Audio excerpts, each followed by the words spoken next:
ترکی دنیا کا ایسا ملک ہے جو ایشیا اور یورپ کے بیچ میں واقع ہے۔ آپ کو بتاتا چلوں کہ ترکی کی سرحدیں 8 ممالک سے جا کر ملتی ہیں، جن میں شمال مغرب میں بلغاریہ، مغرب میں یونان، شمال مشرق میں گرجستان، مشرق میں آرمینیا، ایران اور آذربائیجان کا علاقہ، اور جنوب مشرق میں عراق اور شام شامل ہیں۔ اس کے علاوہ میں آپ کو بتاتا چلوں کہ شمال میں ملک کی سرحدیں بحر اسود، مغرب میں بحر ایجین اور بحر مرمرا، اور جنوب میں بحر روم سے ملتی ہیں۔ ترکی ایک جمہوری لادینی آئینی جمہوریت ہے جس کا موجودہ سیاسی نظام 1923 عیسوی میں سقوط سلطنت عثمانیہ کے بعد مصطفیٰ کمال اتاترک کی زیر قیادت تشکیل دیا گیا۔ یہ اقوام متحدہ اور معتبر عالم اسلامی کا بانی رکن اور 1949 عیسوی سے یورپی مجلس اور 1952 سے شمالی اوقیانوسی معاہدے کا رکن ہے، جبکہ یورپی اتحاد میں شمولیت کے لیے مذاکرات طویل عرصے سے جاری ہیں۔ یورپ اور ایشیا کے درمیان محل وقوع کے اعتبار سے اہم مقام پر واقع ہونے کی وجہ سے ترکی مشرقی اور مغربی ثقافتوں کے تاریخی چوراہے پر واقع ہے۔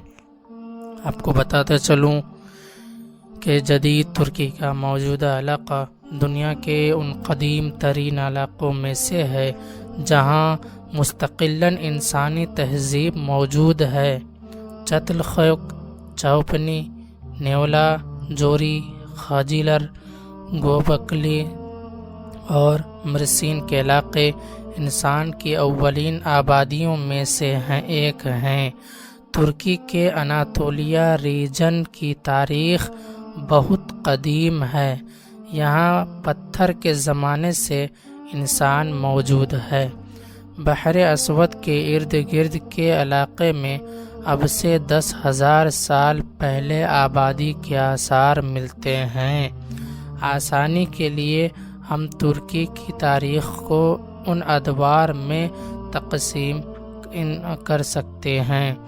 زمانہ قبل از تاریخ 2500 قاف میم سے پہلے، کانسی کا دور 2500 قبل مسیح سے 700 قبل مسیح، لوہے کا دور 700 قبل مسیح سے 330 عیسوی، رومن بازنطینی دور 330 عیسوی سے 1453 عیسوی، سلجوقی دور 1071 عیسوی سے 1300 عیسوی، عثمانی دور 1299 عیسوی سے 1923 عیسوی، ریپبلکن دور 1923 عیسوی سے تاحال قبل از تاریخ کا زمانہ، قبل از تاریخ 2500 قبل مسیح سے پہلے۔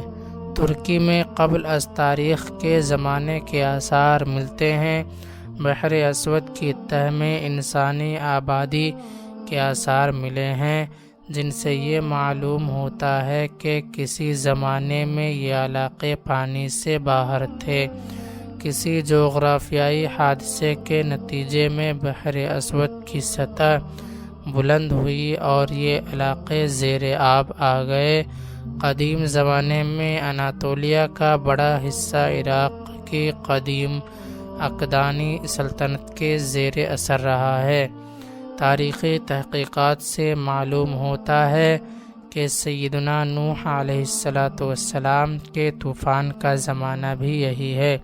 عین ممکن ہے کہ انہی کے طوفان کے باعث بحر اسود کی سطح بلند ہوئی ہو۔